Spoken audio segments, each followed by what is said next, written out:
Atharva academy एक जाना माना नाम, इंदौर की सभी प्रतियोगिता परीक्षा के लिए एक विश्वसनीय स्थान जो 100% नतीजे देता है, जहाँ से पढ़कर निकलने वाले बच्चे जिस परीक्षा की तैयारी करते हैं उस परीक्षा तक या उस पोस्ट तक वो पहुँचते हैं। इसी क्रम में मैं मोहन मोदी आपका हार्दिक स्वागत करता हूं अपने एक नए वीडियो के साथ। हिंदी में मैं आपको आज समास के बारे में बताने जा रहा हूं। चाहे वो पीएससी के एग्ज़ाम हो या वनडे एग्ज़ाम हो या कुछ भी हो, हिंदी का अगर कोई भाग अगर परीक्षा में पूछा गया है तो ऐसा हो ही नहीं सकता कि उसने उसमें समास ना पूछा हो। ये काफ़ी बेसिक टॉपिक है। हालांकि आप सभी समाज से परिचित हैं, लेकिन फिर भी बहुत सारी बातें, बहुत सारी क्यूरीज मेरी पास स्टूडेंट्स की ऐसी आती है कि सर हमें कुछ दिक्कतें आती हैं। तो मेरा प्रयास अपने इस छोटे से वीडियो में कि आपकी सारी क्यूरीज को क्या करूं, मैं समझाऊं, सॉल्व करूं। जितना मैं कर सकता हूं उतना मैं आपको इस लेक्चर के अंदर देने की कोशिश कर रहा हूं। बट ज़्यादा बेहतर तो यही होगा कि आप हमारी ऑफलाइन क्लास को ज्वाइन करें। ऑफलाइन क्लास को ज्वाइन करने से ये बेनिफिट मिलेगा कि आपको पूरा लेक्चर मिलेगा, काफ़ी डिटेल में समझने को मिलेगा और आपकी सारी क्यूरीज क्या कर पाएंगे, आप फेस टू फेस मुझसे पूछ पाएंगे। यहाँ तो वीडियो लेक्चर्स है, वीडियो लेक्चर्स के माध्यम से आप केवल सुन पाएंगे, लेकिन आपके मन में उठने वाली जो क्यूरीज हैं वो आप तक, मुझ तक जो है वो पहुँच पाएगी नहीं पहुँच पाएगी वो मैं भी श्योर नहीं कह सकता हूँ। पर चलिए ठीक है, अभी अपने लेक्चर को आगे ना बढ़ाते हुए समास के बारे में बहुत कुछ मैं आपको इस टॉपिक में बता रहा हूँ। देखिए, समास किसे कहते हैं, सबसे पहला प्रश्न हमारा ये उठता है। समास मतलब संक्षिप्त रूप में बताना, संक्षिप्तीकरण करना, ठीक है ना। संक्षिप्त करने की एक प्रक्रिया है जिसमें हम दो या दो से अधिक शब्दों का संयोग करके क्या करते हैं, नया शब्द बनाते हैं। सामान्यतः शब्दों को सूचित करने की एक व्याकरण की प्रक्रिया कहलाती है, जिसके माध्यम से हम क्या करते हैं, दो तीन शब्दों को मिलाकर हम उसे, है ना, इस प्रकार की रचना करते हैं, संक्षिप्तीकरण करते हैं उसका। समास के प्रयोग में कम से कम शब्दों में हम अधिक से अधिक बातें बताने की कोशिश करते हैं, समासिक ये कहलाता है। तो देखें समास के बारे में, जैसे कि मैं आपको एग्जांपल देके बताता हूँ। देशभक्ति, देशभक्ति एक समास है ना। देश के लिए भक्ति, ये क्या है, देश के लिए भक्ति के लिए हमने एक ही शब्द का प्रयोग किया, देशभक्ति। तो ये इसका विग्रह हो गया और ये क्या हो गया, इसका समास हो गया। विग्रह वाले पद का क्या कर दिया हमने, समास कर दिया, तो देशभक्ति हो गई। और समास वाले पद का हम क्या है, विग्रह करेंगे तो बन जाएगा देश के लिए भक्ति। इसमें हमने देशभक्ति शब्द का क्या है, समास विग्रह किया है। देशभक्ति क्या है, अपने आप में एक समास है, और जब हम उसका विग्रह करते हैं तो क्या लग गया उसमें, के लिए शब्द लगा दिया हमने, देशभक्ति के लिए के माध्यम से हमने क्या कर रहे हैं, हम उसको और थोड़ा सा विस्तार देने की कोशिश करते हैं। तो जो विस्तारित शब्द हैं उनको संक्षेप में कर देना क्या कहलाता है, समास, और उसका विस्तार कर देना कहलाता है विग्रह। चलिए, सामासिक शब्द मतलब अभी आपको पता चल गया। सामासिक शब्द बनने के बाद विभक्तियों के चिन्ह क्या होते हैं, लुप्त हो जाते हैं, ठीक है। बीच में विभक्तियों के चिन्ह लगाए जाते हैं और विभक्तियों के चिन्हों को लोप कर देते हैं। जैसे 10 है जिसके आनन, उसे क्या कहेंगे हम, दशानन। इस समूह से बने स्वतंत्र शब्द दशानन को सामासिक शब्द कहा जाता है। ये क्या है, आपका सामासिक शब्द है। इस शब्द का हमने क्या किया है, विग्रह किया है। विग्रह क्या है, 10 है जिसके आनन। अब है जिसके, ये चीज हम हटा देते हैं, 10 और आनन को मिलाकर क्या कर दिया, दशानन। दशानन क्या हो गया आपका, है ना, वापस से समास बन गया है, सामासिक शब्द बन गया। पर जब हम उसका विस्तार देंगे तो क्या बने, विग्रह बनाएंगे, तो उसके अंदर हम क्या करते हैं, कारक चिन्ह लगा देते हैं। अब जैसे माता और पिता, है ना, इससे स्वतंत्र शब्द क्या बनता है, माता डैश पिता। माता डैश पिता क्या है, आपका सामासिक शब्द है। पर माता डैश, डैश को हटाकर, योजक चिन्ह को हटाकर क्या लगा दिया, और लगा दिया, और लगा दिया, तो हमने क्या कर दिया, उसका विग्रह। विग्रह मतलब समास का उल्टा होता है। विग्रह का मतलब ये होता है कि हमें क्या कर देना है, समास को विस्तार देना है, ठीक है। तो विस्तार देना क्या कहलाता है, विग्रह करना कहलाता है। जैसे विधानसभा, यह समासिक शब्द है, ठीक है। विधान के लिए सभा, यह हमने क्या किया, उसका विस्तार दिया, ये विग्रह कहलाया, ठीक है। राजपुत्र, राजा का पुत्र, यह सामासिक शब्द है, यह इसका विग्रह कर दिया गया, ठीक है। चलिए, कोई भी समास जो है वो दो हिस्सों में बटा हुआ होता है, ठीक है, पूर्व पद, उत्तर पद। पहला पद जो होता है वो पूर्व पद कहलाता है और दूसरा शब्द जो होता है इसका वो उत्तर पद कहलाता है। अब जैसे देशभक्ति मैंने बोला, देशभक्ति में देश क्या है आपका? पूर्व पद है, और भक्ति क्या है इसका? उत्तर पद कहलाता है। कितने प्रकार के समास होते हैं? देखो, पदों की प्रधानता के आधार पर हम बात करें तो 6 प्रकार के समास। कौन कौन से? तत्पुरुष समास, कर्मधारय समास, बहुव्रीहि समास, द्वंद्व समास, द्विगु समास और अव्ययभाव समास। सबसे पहले हम बात कर रहे हैं तत्पुरुष समास। तत्पुरुष समास हिंदी व्याकरण का एक महत्वपूर्ण अंग है। तत्पुरुष समास का अर्थ एक ऐसे समास से होता है जिसमें सारे पदों का अंतिम वाला पद मुख्य होता है। मतलब तत्पुरुष समास में दूसरा पद जो होता है वो प्रमुख माना जाता है। ठीक है, विभक्ति चिन्हों का तो लोप होता ही होता है सभी में। ठीक है, अभी देखिए, इसके लिए जानने के लिए आपको कारक के बारे में पता होना चाहिए। संज्ञा सर्वनाम का वाक्य के अन्य शब्दों से जो संबंध होता है उसे हम कारक कहते हैं। ये कारक विभक्तियां।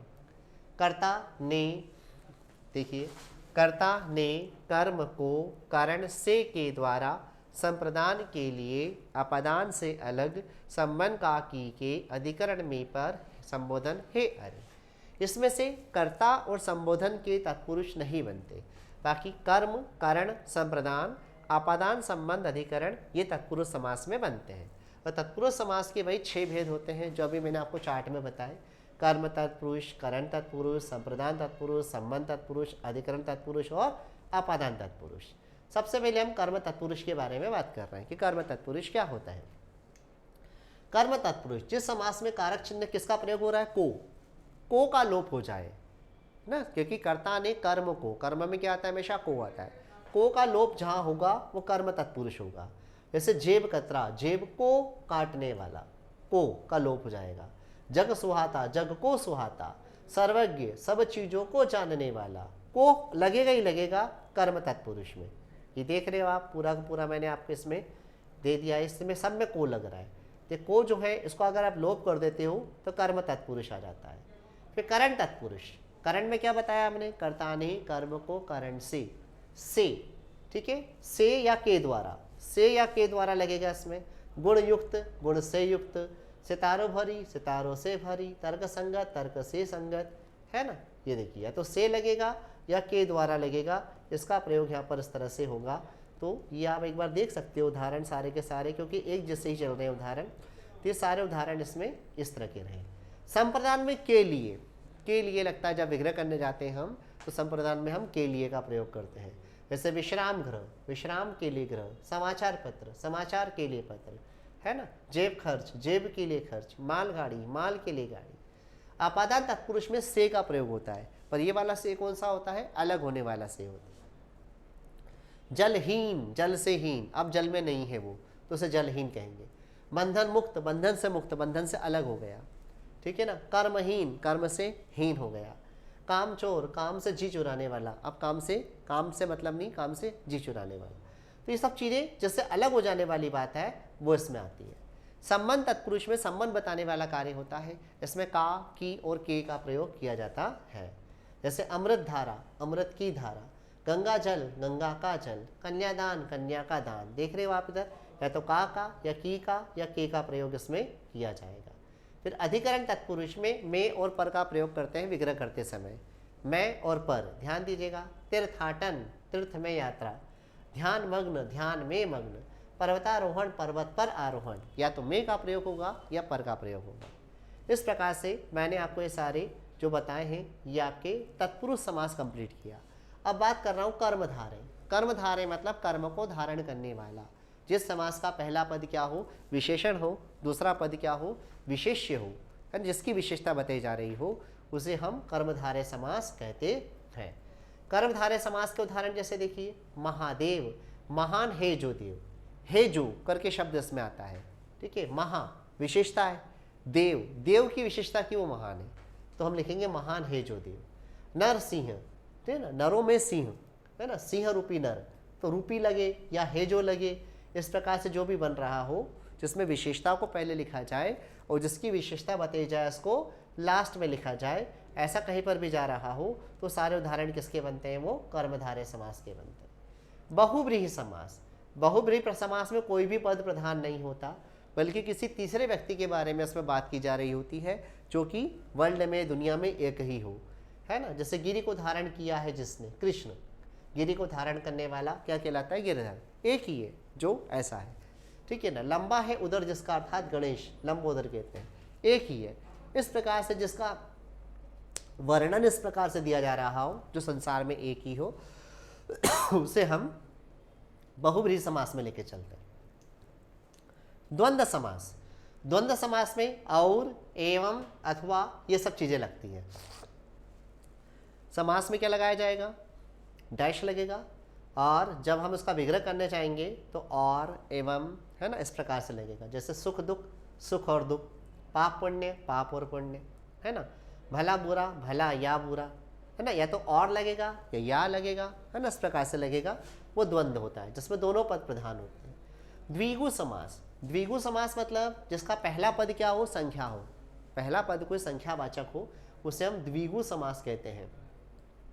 तीन रंगों का समाहार, तिरंगा, 7 टापुओं का समूह, सप्त टापू, 3 भुजाओं का समाहार, त्रिभुज। इस प्रकार से हम देख रहे हैं पहला पद हमेशा क्या मिल रहा है, इसका संख्यावाची मिल रहा है, ठीक है ना। ये देखिए, फिर आता है आपका लास्ट है अव्यय भाव समास। अव्यय भाव समास जिसमें अव्यय पद की प्रधानता हो, पहला पद क्या हो, अव्यय हो या उपसर्ग हो कोई, इस प्रकार से, है ना, तो उसी को हम प्रधान भाव मानेंगे, अव्यय भाव। जैसे अनुरूप, रूप के योग्य, यथा संभव, यथा संभव, अनु जो है उपसर्ग है, यथा आपका उपसर्ग है, आ आपका उपसर्ग है ना, इस प्रकार से यथा आपका उपसर्ग है। तो पहला पद उपसर्ग हो या अव्यय हो, इसके द्वारा बनने वाला जो समास होगा या विग्रह जो देखने को मिल रहा है, वो आपका क्या कहलाएगा, अव्यय भाव समास कहलाएगा। तो एक छोटे से लेक्चर में मैंने आपको संक्षिप्त रूप में समास क्या है आपको बताने की कोशिश की है। समास, आशा करता हूँ कि आपकी काफ़ी कुछ जो आपकी क्यूरीज हैं वो सॉल्व हो गई होंगी, ठीक है। अब बाकी अगर आपको ऐसा फिर भी कुछ ऐसा लगता है तो मैं आपको विशेष निवेदन करूंगा कि काफ़ी डिटेल में इसको समझने के लिए ऑफलाइन क्लास ज़रूर ज्वाइन करिए। हमारी अथर्व एकेडमी की ऑफलाइन क्लास हमारी भंवरकुआं स्थित सेंटर पर है, और ये जो है सारे 100% रिजल्ट देने वाली क्लास हमारी है, जिसके काफ़ी विश्वसनीय परिणाम देखने को मिले हैं। तो एक बार आपके यहाँ विजिट करिए। यहाँ ऑफलाइन क्लास ज्वाइन करने से आपकी सारी क्यूरीज सॉल्व हो जाएंगी, और हर विषय, हर टॉपिक आपको क्या मिलेगा, काफ़ी डिटेल में मिलेगा। तो इसी प्रकार से मैं छोटे छोटे वीडियोस में तो आपको काफ़ी संक्षिप्त रूप में समझा पाऊँगा, बाकी ऑफलाइन क्लास में क्या है, इसको काफ़ी विस्तार के साथ बताया जाता है, बहुत सारे उदाहरण दिए जाते हैं, आपकी सारी परेशानियों को सॉल्व किया जाता है। तो यही है कि अगर आपको सब चीज़ अच्छा लगता है, समझ में आ रहा है, तो आप लाइक करिए, शेयर करिए, कमेंट करिए, और हमारे चैनल को सब्सक्राइब करिए, जिससे कि आपको समय समय पर सारे नोटिफिकेशन मिलते रहें और आपको नए वीडियोस आपको जो है वो मिलते रहें। चलिए, इसी अगले वीडियो के साथ जब आपको और भी नई जानकारियाँ दूंगा, इसके साथ मैं क्या करता हूँ, आज का मैं वीडियो आपका समाप्त करता हूँ। तब तक के लिए शुभ संध्या।